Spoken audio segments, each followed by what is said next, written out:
சொல்லாதே. பாடம் ஒன்று சொல்லாதே சொல்லாதே.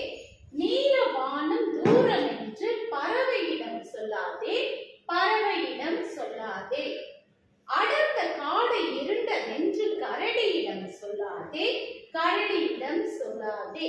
பெரிய கடல் ஆழம் என்று மீன்களிடம் சொல்லாதே, மீன்களிடம் சொல்லாதே. கற்பதெதுவும் கடினம் என்று எங்களிடம் சொல்லாதே, எங்களிடம் சொல்லாதே. நம்ம இந்த பாடல் நம்ம அர்த்தத்தை நம்ம பார்க்க போறோம். நீல வானம் தூரம் என்று பறவையிடம் சொல்லாதே, பறவையிடம் சொல்லாதே. ஏன் பறவை கிட்ட நம்ம சொல்லக்கூடாது? பறவைக்கு பறப்பதுதான், வானத்துல பறப்பதுதான் அது இயல்பு, அது பறக்கும். அதனால வானம் ரொம்ப தூரமா இருக்கு, நீ பறக்காத, ரொம்ப உயரமா இருக்குன்னு சொல்லிட்டு பறவை கிட்ட நம்ம என்ன பண்ண முடியாது, சொல்ல முடியாது. ஏன்னா பறவைக்கு பறக்கிறது தான் எப்பவுமே பறந்துட்டு, எவ்வளவு தூரம் இருந்தாலும் பறவை பறந்துட்டு தான் இருக்கும். அதனால அதுகிட்ட என்ன பண்ணக்கூடாது, நம்ம தூரம்னு சொல்லக்கூடாது. அடுத்து அடர்ந்த காடு இருண்டதென்று கரடியிடம் சொல்லாதே, கரடியிடம் சொல்லாதே. சரி, காட்டுல என்ன இருக்கும்? விலங்குகள் இருக்கும், அதுல கரடியும் இருக்கும். கரடி கிட்ட போயிட்டு நம்ம ஆடு காலத்து காடுனாவே மரங்கள்லாம் அடர்ந்து இருக்கும். அந்த காட்டு இருட்டா இருக்கிற இடத்துல கரடி எல்லாமே எல்லா மிருகங்களும் இருக்கும். ஆனா அதுகிட்ட போய் என்ன சொல்லக்கூடாது, காடு ரொம்ப அடர்ந்து இருக்கும், நீ என்ன பண்ணக்கூடாது, காட்டுக்குள்ள போவாதுன்னு சொன்ன போகுமா? இல்ல. ஏன்னா காடு இருட்டா இருந்தாலும் அது எப்பவுமே விலங்குகள் அங்குதான் இருக்கும். அதனால என்ன பண்ண, கரடி கிட்ட நம்ம காடு இருந்துருச்சு, இருண்டா இருக்கு, அதனால நீ அங்க போகாதுன்னு சொல்ல முடியாது. அடர்ந்த காடு இருண்டதென்று கரடியிடம் சொல்லாதே, கரடியிடம் சொல்லாதே. காடு ரொம்ப இருண்டு இருக்குன்னு சொல்லிட்டு அதனால நீ அங்க போகாதுன்னு சொல்லிட்டு நம்ம என்ன சொல்லக்கூடாது, கரடியிடம் சொல்லக்கூடாது. ஏன்னா அது காட்டுலதான் எப்பவுமே இருட்டு, எல்லாமே அதுக்கு என்ன இருக்கும், பழக்கமா இருக்கும். அடுத்தது பெரிய கடல் ஆழம் என்று மீன்களிடம் சொல்லாதே, மீன்களிடம் சொல்லாதே. கடல் எப்படி பெருசா இருக்கும், அது ரொம்ப ஆழம், அந்த இதுக்கு போயிட்டு அந்த கடல்ல நீ போய் நீந்தாத, ரொம்ப ஆழமா இருக்குன்னு சொல்லிட்டு மீன் கிட்ட சொல்ல முடியுமா? சொல்ல முடியாது. ஏன்னா மீன் எப்பவுமே தண்ணீர்ல எவ்வளவு ஆழம் இருந்தாலும் அது நீந்தி தண்ணீருக்குள்ள எவ்வளவு ஆழம் இருந்தாலும் அது போகும். அதனால கடல் பெரிய கடல், இது ஆழம் சொல்லிட்டு யார்கிட்ட சொல்லக்கூடாது, மீன்களிடம் சொல்லக்கூடாது. கற்பதெதுவும் கடினம் என்று எங்களிடம் சொல்லாதே, எங்களிடம் சொல்லாதே. நம்ம கற்பதுல நம்ம படிப்பதெல்லாம் ரொம்ப கடினம் சொல்லிட்டு உங்ககிட்ட சொல்லலாமா? சொல்லக்கூடாது. ஏன்னா நீங்க என்ன மாணவர்கள், நீங்க படிக்கிறதுக்கு வரீங்க, அந்த படிக்கிறது எப்படி இருக்கும், கஷ்டம்னு சொல்லிட்டு உங்ககிட்ட சொன்னா எப்படி நீங்க படிப்பீங்களா? இல்ல. உங்களுக்கு அதெல்லாம் எவ்வளவு இது இருந்தாலும் நீங்க எவ்வளவு பெரிய பாடமா இருந்தாலும் என்ன பண்ணலாம், அதை ஈஸியா படிச்சிடலாம். அதனால இது ரொம்ப கஷ்டம், இதை படிக்காதீங்கன்னு சொல்லிட்டு என்ன பண்ணக்கூடாது, உங்ககிட்ட சொல்ல முடியாது. ஏன்னா நீங்க எது இருந்தாலும் படிச்சு எல்லாத்தையும் நீங்க சாதிக்கலாம். அதனால கற்பதெதுவும் கடினம் என்று.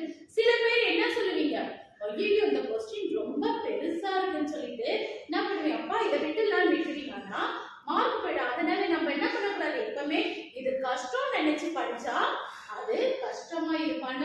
எதுவுமே நம்ம என்ன பண்ணோம், ஈஸியா நம்மளால முடியும்னு சொல்லிட்டு படிச்சாதான் நம்மளால என்ன பண்ண முடியும், எல்லாத்தையும் முடிக்க முடியும், நல்ல மதிப்பெண் எடுக்கலாம், எதையும் சாதிக்கலாம். எந்த ஒரு காரியத்தையும் நம்மளால முடியும்னு சொல்லி நம்ம என்ன பண்ணணும், நினைக்கணும். கற்பதெதுவும் கடினம் என்று எங்களிடம் சொல்லாதே, எங்களிடம் சொல்லாதே. நீலவானம் தூரம் என்று பறவையிடம் சொல்லாதே, பறவையிடம் சொல்லாதே. அடர்ந்த காடு இருண்டதென்று கரடியிடம் சொல்லாதே, கரடியிடம் சொல்லாதே. பெரிய கடல் ஆழம் என்று மீன்களிடம் சொல்லாதே, மீன்களிடம் சொல்லாதே. கற்பதெதுவும் கடினம் என்று எங்களிடம் சொல்லாதே, எங்களிடம் சொல்லாதே. பாடலை பார்த்தோம். நம்ம இப்ப இந்த பயிற்சியை நம்ம பாடத்துக்கு பின்னால் இருக்கிற பயிற்சியை பார்க்க போறோம். படித்து பழகுவோம். சரியா? ஒவ்வொன்றா நம்ம தனித்தனியா பார்க்க போறோம். பயிற்சி படித்து பழகுவோம். தூர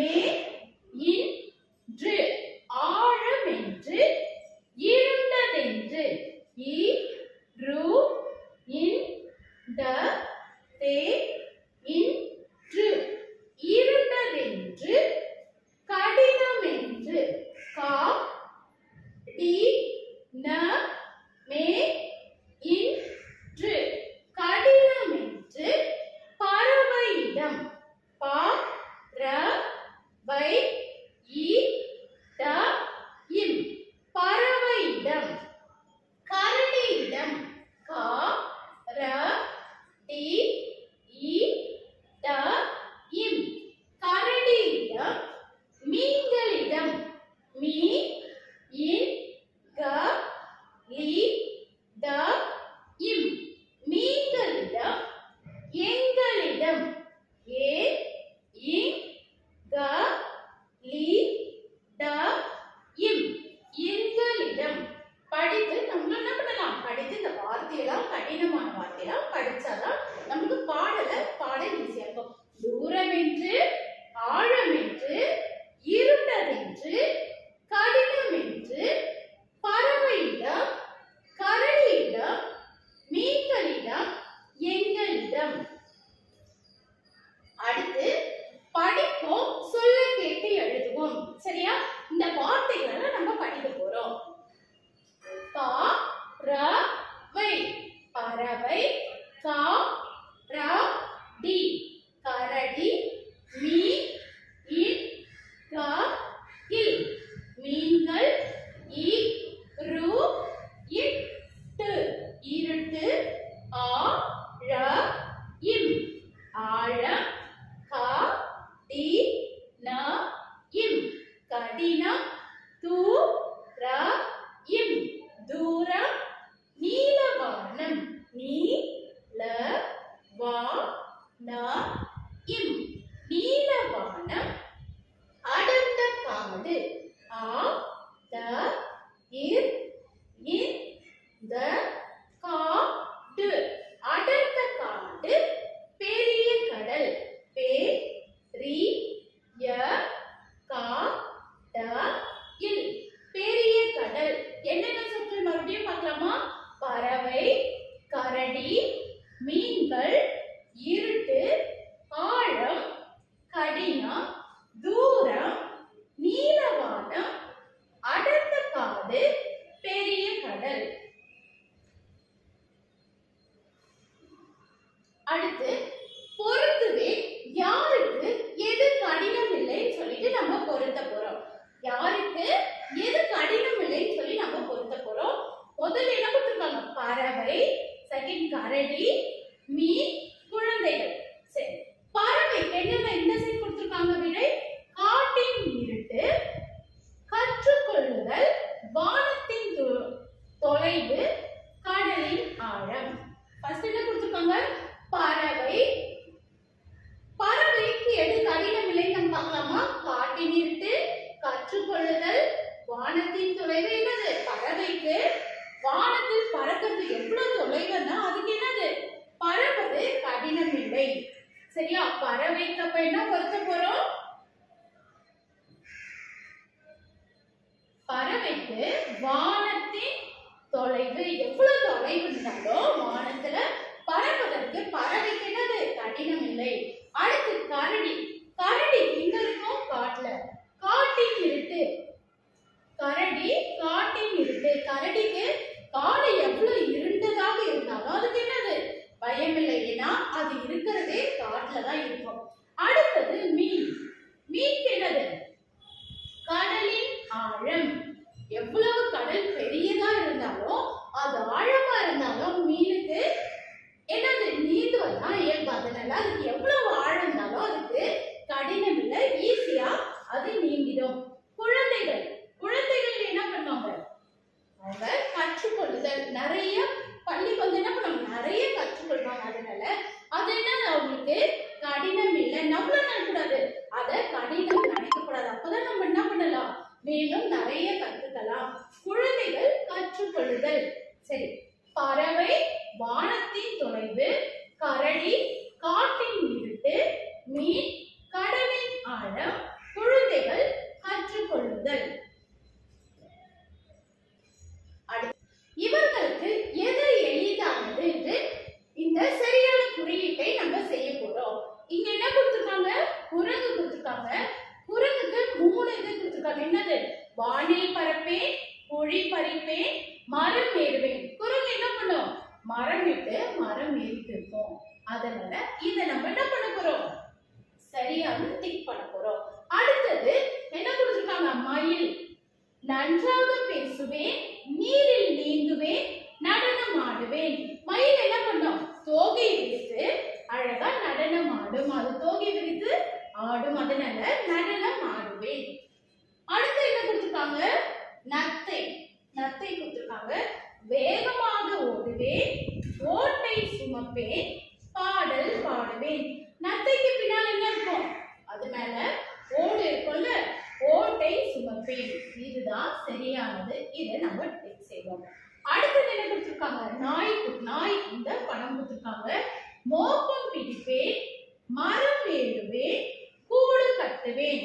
என்ன பண்ணும்? நாய் யார் கிட்ட வந்து என்ன பண்ண? எதையும் மோப்பம் பிடிக்கும். அதனால என்ன பண்ணும்? மோப்பம் பிடிப்பேன். என்னது? குரங்கு மரம் ஏறுவேன், மயில் நடனம் ஆடுவேன், நத்தை ஓட்டை சுமப்பேன், நாய் மோப்பம் பிடிப்பேன்.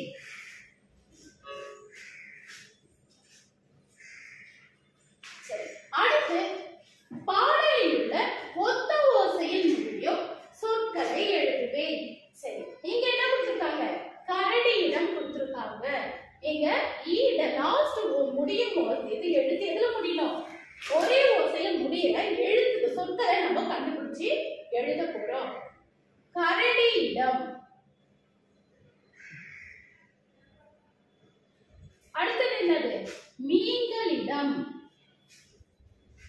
மீ இன் க லி ட இம். மீன்களிடம்.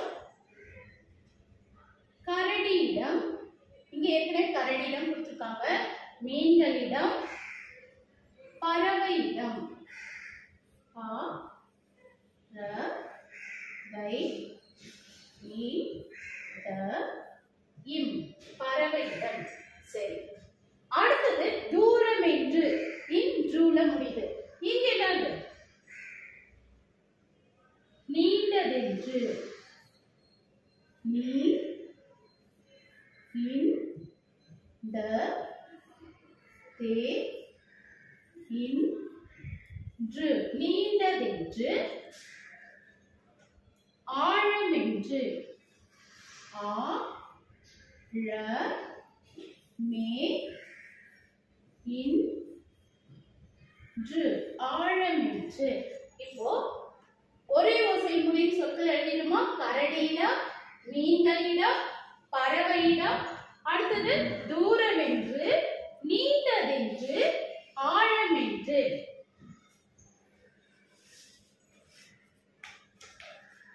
அடுத்து முதல் எழுத்தை மாற்றி எழுதுவேன். ஆடு கொடுத்திருக்காங்க. நம்ம முதல் எழுத்தை மாற்றி பாடு, காடுன்னு எத்தனை கொடுத்திருக்காங்க? இங்க என்ன கொடுத்திருக்காங்க? வால் கொடுத்திருக்காங்க. வால் முதல் எழுத்தை மாத்தி நம்ம என்ன பண்ண போறோம்? மாத்தி எழுத போறோம். வால மாத்தி வேற எழுத்து போட்டு எழுத போறோம். கா இல் கால். அடுத்து பால். பா இல் பால். படை கொடுத்திருக்காங்க. இந்த முதல் எழுத்தை மாத்தி கா டை. கடை. வா டை. வடை. அடுத்தது கல் கொடுத்திருக்காங்க. பா இல் பல். நே இல் நெல். சரியா? என்னது? வால் இந்த முதல் எழுத்தை மாற்றி என்ன எழுதிருக்கோம்? கா இல் கால், பா இல் பால். அடுத்தது படை என்ற எழுத்த முதல் எழுத்த பாவ மாத்தி கா டை கடை, வா டை வடை. இங்க என்ன கொடுத்திருக்காங்க? கல் கொடுத்திருக்காங்க. இந்த முதல் எழுத்தை மாற்றி பா இல் பல், நே இல் நெல். சரி, அடுத்து நம்ம கடைசியா பலமுறை சொல்லி பழகுவோம். நம்ம என்ன பண்ண போறோம். இத பல முறை சொல்லி பார்க்க போறோம். சறுக்கு மரத்தில் சறுக்கலாம், வழுக்கு மரத்தில் வழுக்கலாம். சறுக்கு மரத்தில் சறுக்கலாம், வழுக்கு மரத்தில் வழுக்கலாம். அடுத்து காற்றிலே பறந்த கீற்று சேற்றிலே விழுந்தது. காற்றிலே பறந்த கீற்று சேற்றிலே விழுந்தது.